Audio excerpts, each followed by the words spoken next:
Hello, everyone. Welcome to our vagus nerve and nervous system self-regulation live stream. My name is Prema Gaia, and I'm coming to you from the beautiful New Eden community here in the northern Netherlands. I actually spent hours today preparing a special class, specifically focusing on teaching about the 5 cranial nerves that are responsible for social engagement and how we can work with them in a way that helps to regulate our nervous systems. You'll understand a little more when I get into it, but I prepared a very, very special talk. I will be sharing some of the practices from Love you, Debbie. Some of the practices from our PDF here, 6 tools for nervous system self-regulation. And I'm going to be sharing some that I haven't shared in it's been a long time, and also some new ones. We have 12 cranial nerves. The 10th cranial nerve is the vagus nerve. It's one of the most well-known cranial nerves. Out of these 12 cranial nerves, there are 5 cranial nerves that are responsible for social engagement. I'm wondering if you can let me know with a heart in the chat box or with some hearts if you've ever felt that overstimulation or anxiety made it challenging for you to feel socially engaged at big, loud, noisy gatherings, or in airports, or big shopping centers. If you've ever felt, let me know with a heart, if you've ever felt that overstimulation or anxiety made it feel hard for you to feel authentically, naturally, socially engaged. So for me, I see a lot of hearts. I have sensory processing sensitivity. So I get overstimulated in big, noisy, loud environments sometimes. Less so than I used to, but I definitely have that. And I see a lot of hearts. So the nervous system's social engagement system relies on 5 of our 12 cranial nerves that support us with connection and communication. Understanding how these 5 cranial nerves work can be supportive on the journey of becoming an active operator of our nervous system. So, how many people on the call, out of curiosity, let me know in the chat with an emoji if anyone knows much about the cranial nerves responsible for social engagement. This is something that I learned from Stanley Rosenberg, who was a master craniosacral educator who wrote the book Accessing the Healing Power of the Vagus Nerve, which is an incredible book. So the trigeminal nerve is cranial nerve number 5. These cranial nerves emanate from the brainstem or the brain. The trigeminal nerve registers sensations in the face, like when we do gentle havening on both cheeks. The trigeminal nerve helps us to register that, which can signal, these sensations can signal comfort and safety. And it also controls facial movements such as a soft smile or a relaxed jaw that convey trust and openness. So let's try a little practice here of havening of the face. So this practice also supports with bilateral stimulation, helping to balance both brain hemispheres because we do it on one side and then the other, and just really tuning into the sensation. So beginning, I invite you to do this one with me. So bringing your hand up to your cheek and then just gently stroking and closing your eyes, just really coming into your own experience of self-soothing. Activating your mammalian caregiving system, which is a term from Somatic experiencing. And then try the other side, bringing all your attention and your awareness to this feeling of havening of your cheeks. Noticing how your body likes this. And then one more time on the other side. And how many of you have ever had a moment where a loved one, either a parent or a partner, has stroked your cheek and it just makes you feel so loved? So this is connecting with, you can switch sides, connecting with the 5th cranial nerve. Deep breath. Okay, you can let me know. Oh, hi, Becca. Good to see you, love. Hi, Sandy. Welcome. Sandy is one of our community leaders. Let me know in the chat how you liked the cheek havening. I love that practice. And I especially love it when someone that I love, like Betsy Finkelhu, does it to me. One of my best friends. She's a body worker too. Okay, so let's see. What does Betsy say? Leo says it's helpful. Beautiful. So let's talk about the facial nerve, cranial nerve number 7. It controls facial expressions and signals emotional states. So like smiles, eyebrows raising, like wow, all this is like the seventh cranial nerve. It enhances nonverbal communication like smiling and eye contact and raising your eyebrows and all these fun things. So, okay, this is cognitively a lot of information, so deep breath. Okay, the next one is the Glossopharyngeal nerve, which is cranial nerve number 9. It supports clear vocalization and swallowing. So it affects your voice tone, which is vital for effective communication. So to connect with the 9th cranial nerve, which is one of the 5 responsible for social engagement, we're going to do a practice of going back and forth between making the om sound and making the vu sound. So I invite you to put one hand on your throat and one hand on your face. And we're going to make an om together and see how you feel this in your nervous system and see how, notice also how this vibrates the vagus nerve. So big breath in.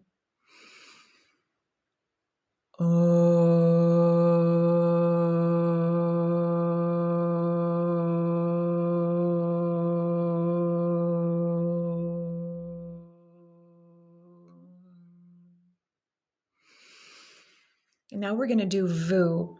And I invite you to notice which one of these your body likes more, just for your own interoception, your own inner awareness of what your body resonates with more. So big breath in, and we're going to do a vu.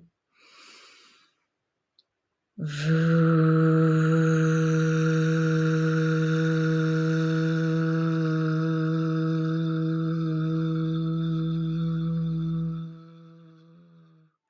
One more time, we're going to do an om.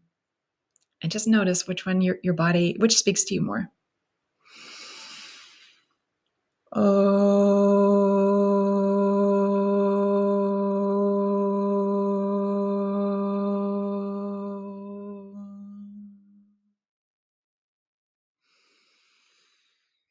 Take a deep breath.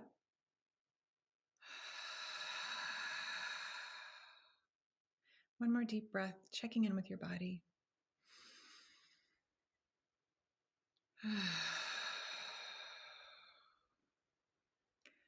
What was the difference in tone and frequency between those two sounds? Did you notice how they were kind of vibrating different aspects and different parts of your nervous system? And which one did your body really resonate with the most? Let me know out of the om or the vu. So those practices, those 2 vocal toning practices, they connect with your 9th cranial nerve and also the 10th cranial nerve, the vagus nerve. So I got some people saying they prefer the om. And Lauren, hi Lauren, welcome back, beauty. Lauren says vu. We got some vu. So we're moving on to the 4th cranial nerve responsible for social engagement is the vagus nerve, cranial nerve number 10. It regulates the heart rate, helps to bring the body into a calm and parasympathetic state, and influences our vocal tone.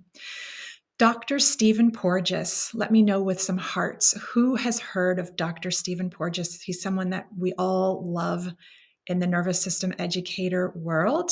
He's the author of the polyvagal theory. He calls the vagus nerve the love nerve because when it's functioning optimally, we feel connected, we feel loving, we feel warm and cozy and engaged.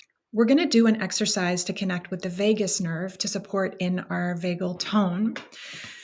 Some of you have done this one before. It's very simple. I'm just going to back up a bit. So we're going to draw a big X.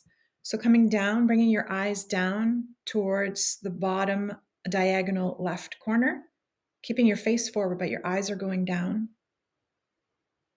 And then you're going to bring your eyes and your finger all the way up to the right corner, as far as feels comfortable, getting a nice stretch of your eye muscles. Take a deep breath there.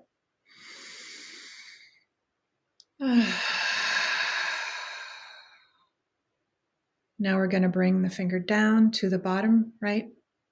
Look at the finger as much as you can. Take a deep breath. And bringing that finger all the way back up, following with your eyes to the top left corner, getting a nice stretch up there. Take a deep breath again. One more deep breath. Stretching the eyes up to the full range of motion there. And we're going to bring the hand back down to the bottom left. Following it with we're trying to keep the face forward, and then the eyes are going down to the bottom left all the way. Deep breath. And then bringing it up slowly to the right corner. Well, I got a little yawn. Maybe you guys are getting a sigh or a swallow or a yawn. The eyes are referred to as the gateway to the brain. And the brain and the spinal cord make up our central nervous system. Okay, so just bringing your hand back to your lap, closing your eyes, checking in with yourself. What happened to your body with those eye exercises?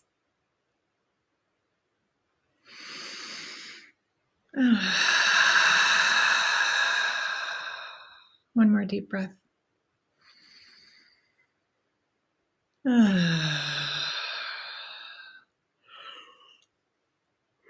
Oh, you might get a little yawn. I got a yawn. Nitsan is sending love to everyone. Thank you, Nitsan. Thank you for being here. We're going to go on to the last of the 5 cranial nerves that are part of the social engagement system.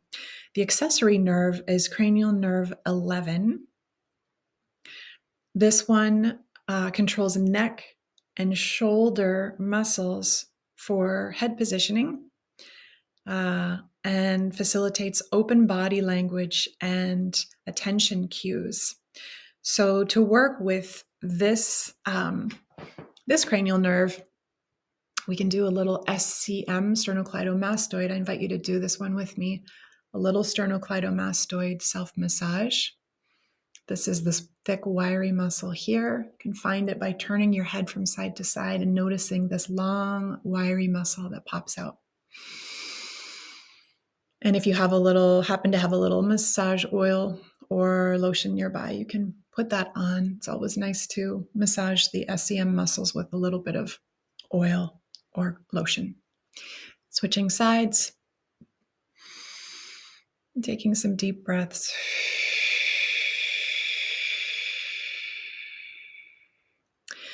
The sternocleidomastoid muscles and the trapezius muscles are both innervated by the 11th cranial nerve. And so many of us are on our screens so much these days. What ends up happening, you can switch to the other side again if that feels good to you.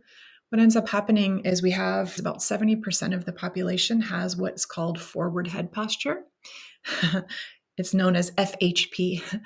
And in forward head posture, often either the SCM muscles or the trapezius muscles, one of them is overcompensating for the other.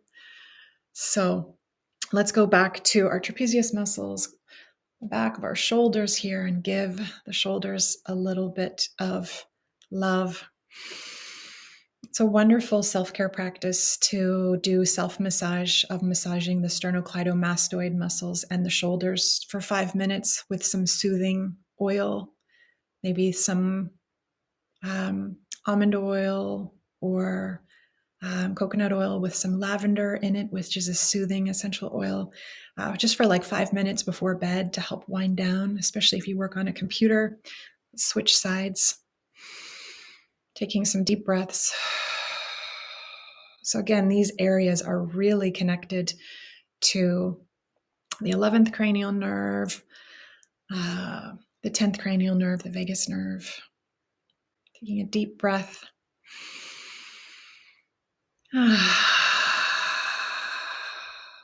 We can support these 5 cranial nerves through practices like vocal toning, VU breathing, eye exercises, gentle havening on both cheeks, and giving ourselves a neck and shoulder massage with soothing oil, as I mentioned.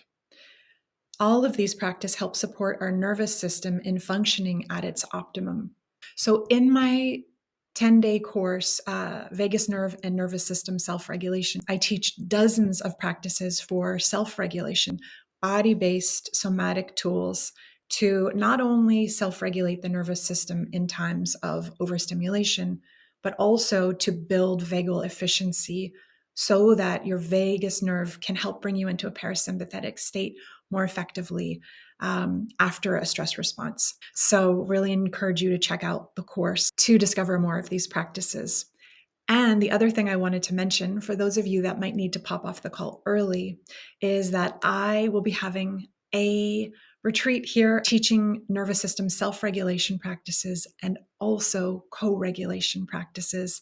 So doing some of these beautiful, nourishing, and grounding practices with other people together in a way that is mutually resourcing for everyone's nervous systems so that we don't have to always be doing this stuff alone, but that we get to actually come together and do some of these practices involving vocal toning, synchronized breathing, gentle touch, and some of these co-regulation practices, which are so simple, but so supportive in actually restoring the nervous system. Part 2 about these 5 cranial nerves. The social engagement system of our nervous system involves these 5 cranial nerves which govern facial expression, tone of voice, hearing, and eye movement, as we said.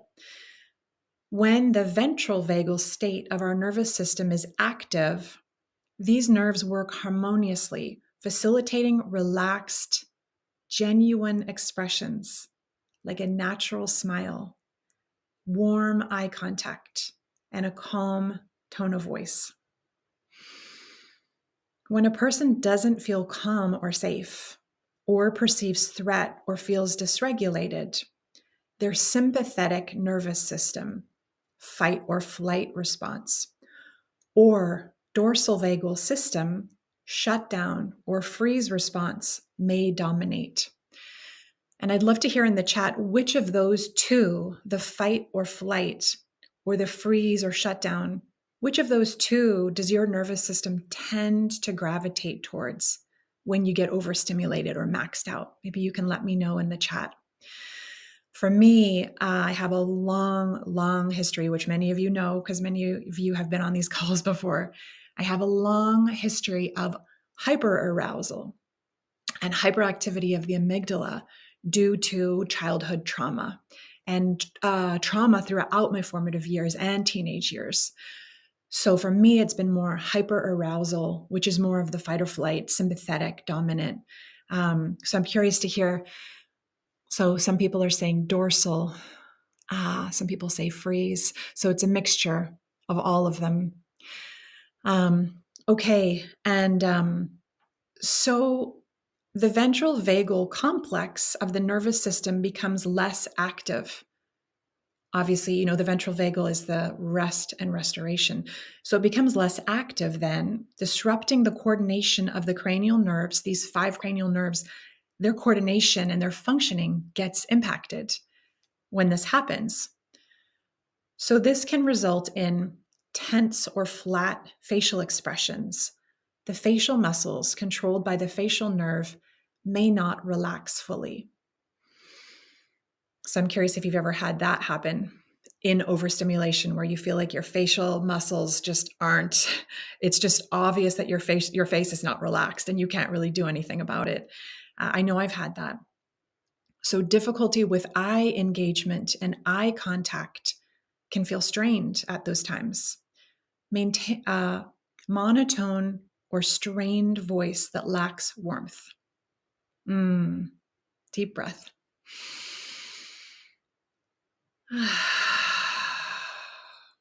It sometimes may feel impossible to summon these 5 cranial nerves to form a natural smile when you don't feel safe or calm. So I'm curious if you can let me know in the chat if you've ever been out at a really noisy, intense event, or in the airport, or at a concert or sporting event where it was just over the top, or at a restaurant where it was way too loud, and you're trying to maintain like natural, calm social engagement, and it's just not available to you. Maybe you can let me know by popping a heart if you've ever had anything like that happen, where you really want to be warm and social, but you're so overstimulated that it's actually not physically available to your nervous system. So let me know if you've ever had that happen. I have definitely had that happen. So when the nervous system is in a defensive or overstimulated state, it prioritizes survival. A genuine smile, one that involves both the mouth and the eyes, requires activation of the ventral vagal system.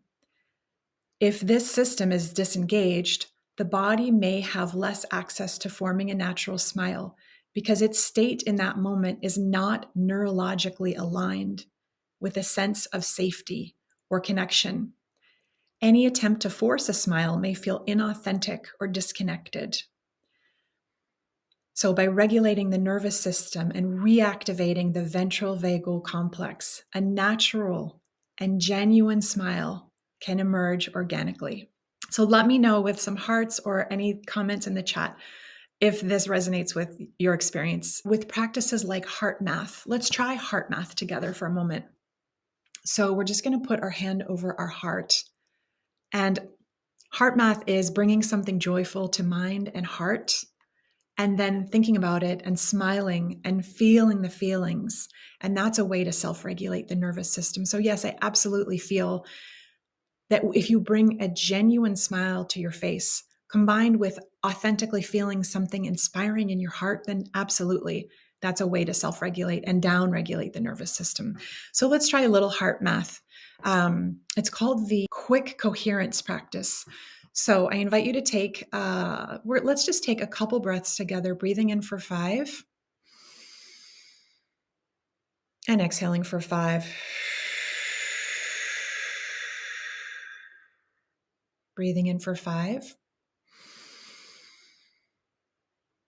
and exhaling for 5.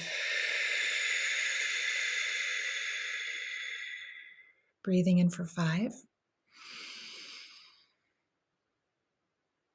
and exhaling for 5.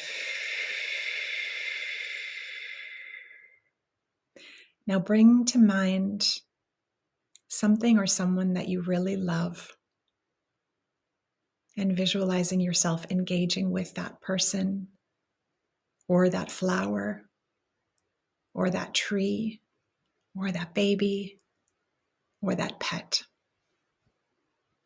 So we're going to do a short practice here, just feeling yourself engaging with that beautiful person or thing or pet.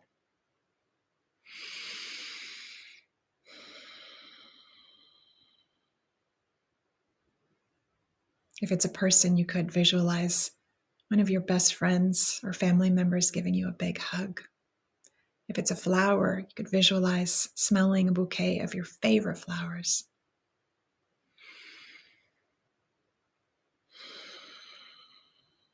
Bring a smile to your lips. Bring a twinkle to your eyes. Bring this experience into your inner landscape fully.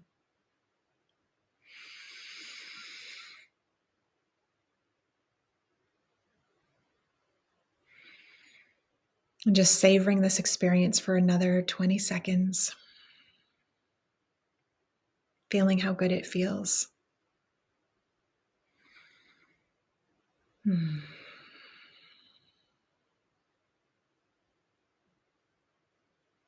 Feeling the warmth of your hand over top of your heart.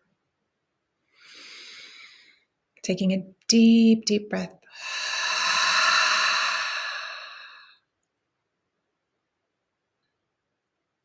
And opening the eyes. And just noticing and imagining doing that practice for about 5 minutes. I just wanted to give you a quick example. But yes, bringing a smile to your face along with a joyful thought, an elevated emotional state to your heart, absolutely is an amazing tool for nervous system self-regulation. We are going to do one self-regulation practice working with the ears. So the ears, 3 out of 12 of our cranial nerves are connected to functions of the ears. That's actually cranial nerves 5, 7, and 8. I learned this from Stanley Rosenberg, author of Accessing the Healing Power of the Vagus Nerve. So there's many amazing acupressure points in here for nervous system downregulation. So one here is called the Shen Men. So going right here underneath the top ear ridge, and then right down here, there's a little nook, not all the way down here, but this little nook right underneath the top ridge. So putting your fingers into the Shen Men, you can also put a little bit of essential oil, a little bit of lavender essential oil onto your fingertips.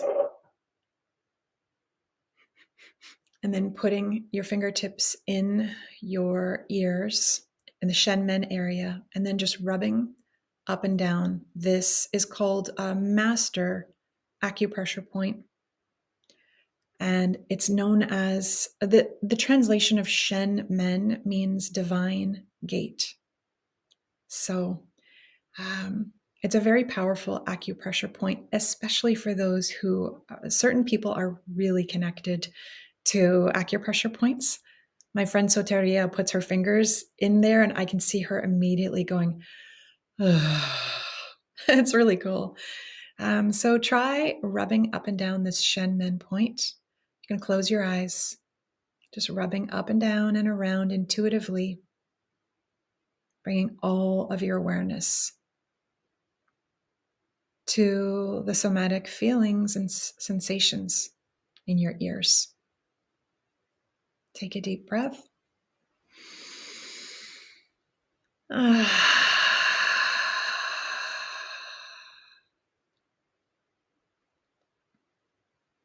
Again, you can close your eyes so you can really track what's happening in your body, your nervous system.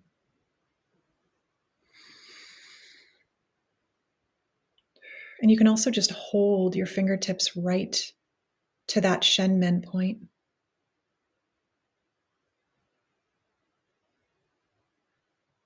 Taking some breaths there.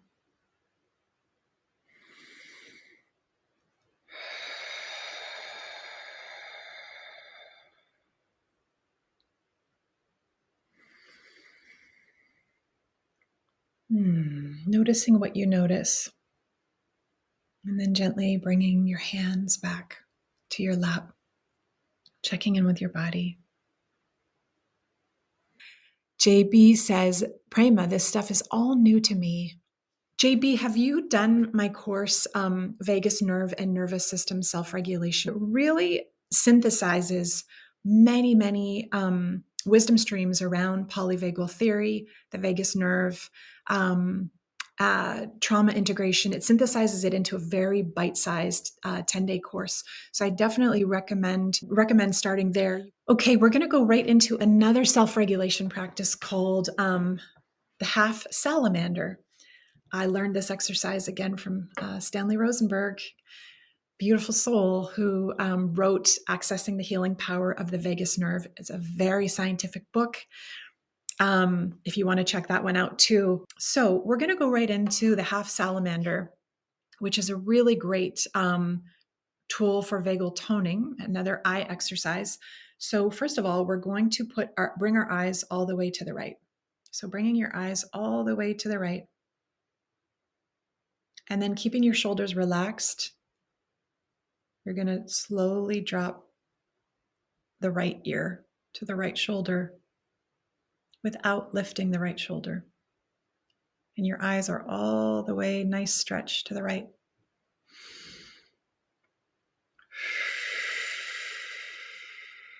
We're going to breathe there for 30 seconds. Your eyes all the way to the right. You can find a spot to look at or just sort of gaze gently over there. Remembering to keep the right shoulder down and relaxed. Keeping the eyes over to the right, gently bring the head back up. Take a deep breath. Slowly bring the eyes over. And you'll notice it's deep. It goes deep. Bringing the eyes over to the left side now. And then we're going to slowly drop the left ear to the left shoulder, keeping both shoulders relaxed.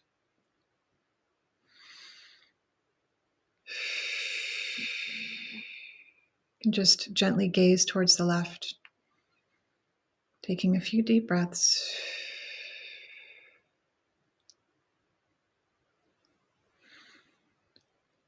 You might get a yawn or a sigh or a swallow. You might feel a little more saliva in your mouth. These are all signs of downregulation.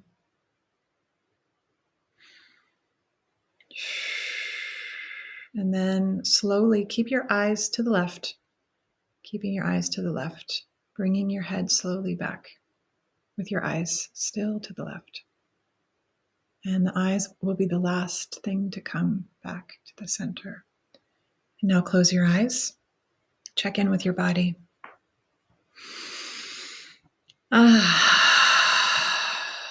Taking some deep breaths there. Checking in with your eyes. Checking in with your body.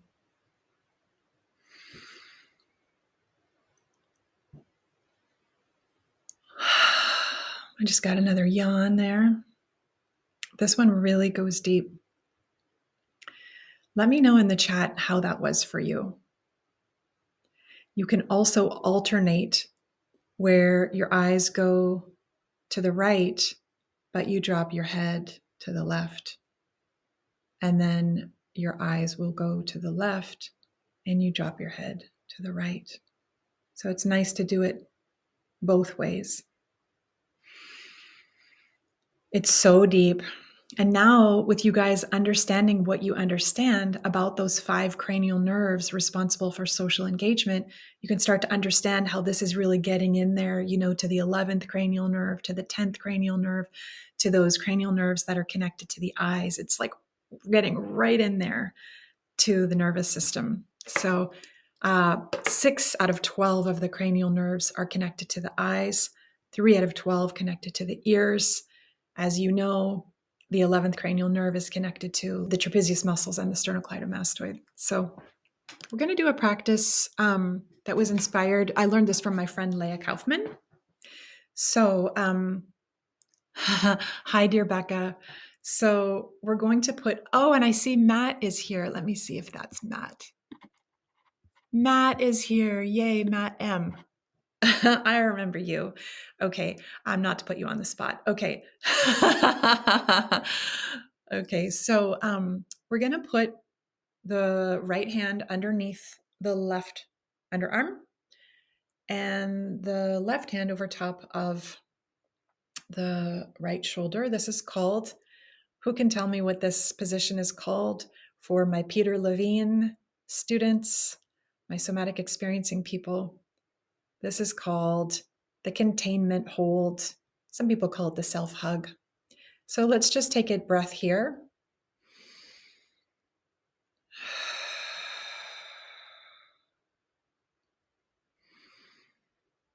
So we're connecting with the right hand energetically with the heart center. By wrapping our arms around ourselves, we're creating a gentle boundary. We're creating containment.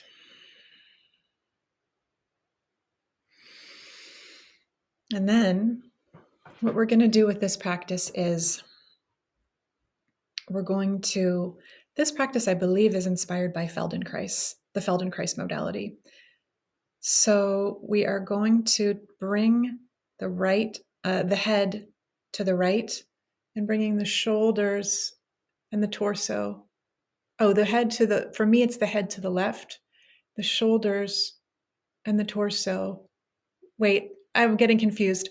Bring your head to one side and your shoulders and torso to the opposite side. And take a few breaths there. We're going to do this on the other side also. And this is a practice for also bilateral stimulation, stimulating both sides of the brain, both brain hemispheres. We're going to switch. So opposite side, bringing your head to the other side, your shoulders and torso to the opposite direction that it just was in. And taking some breaths there.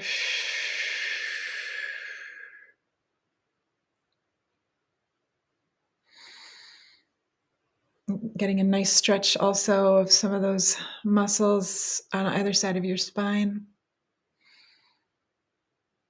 A couple more deep breaths. And then we're going to switch sides. Head goes to the opposite direction. And then the shoulders and torso go to the other side.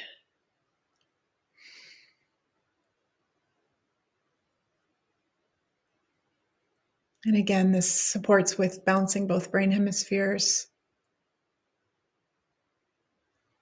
And also, it's bringing your awareness so much to synchronizing body movements that it really also brings it out of the mind, which is one of the helpful side effects. So then switching it up last time, take a deep breath.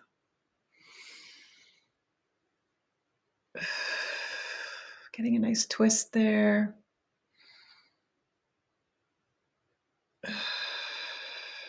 Taking a few breaths.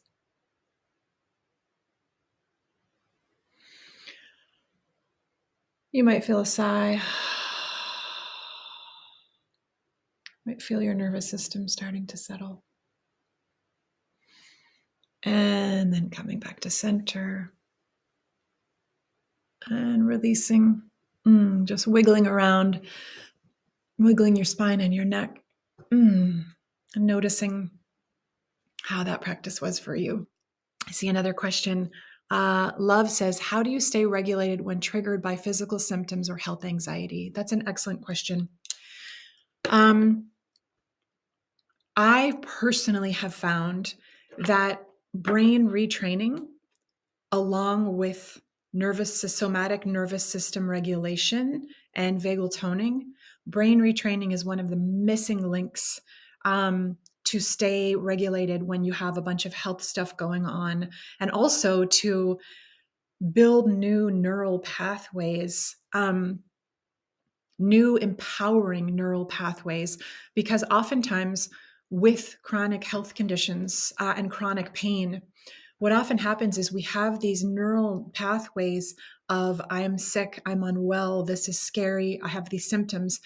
And what we unknowingly do is we fortify those neural pathways every day by traveling on those neural pathways back and forth multiple times every day.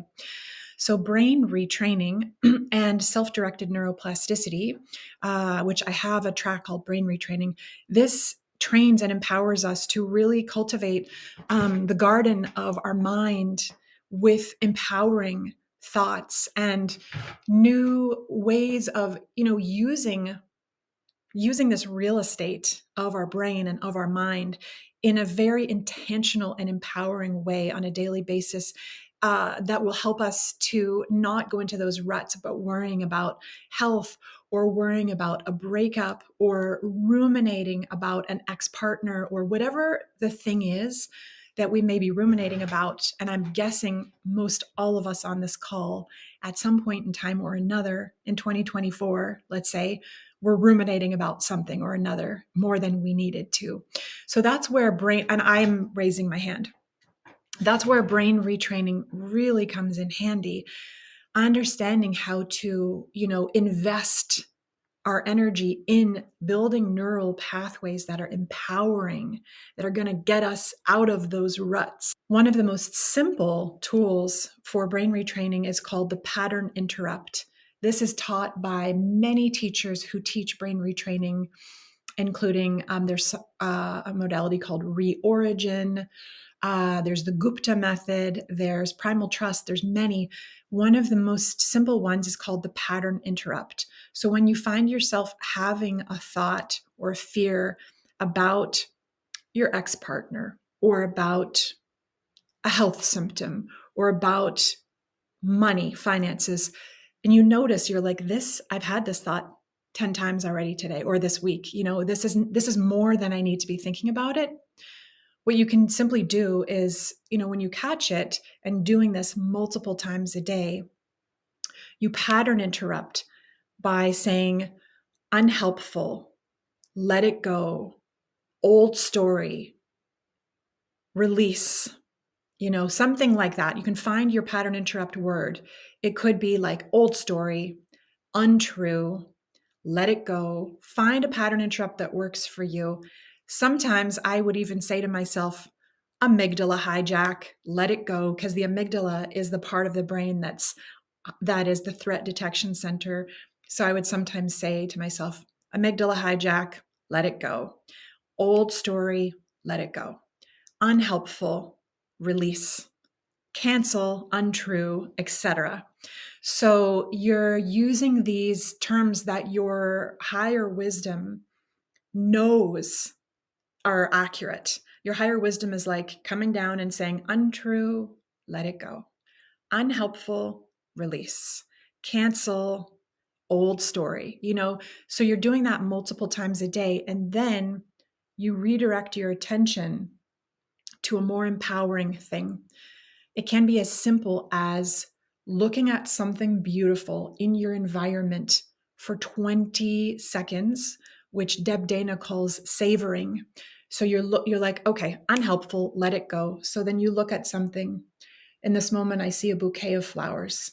I'm going to look at that for 20 seconds and savor this moment.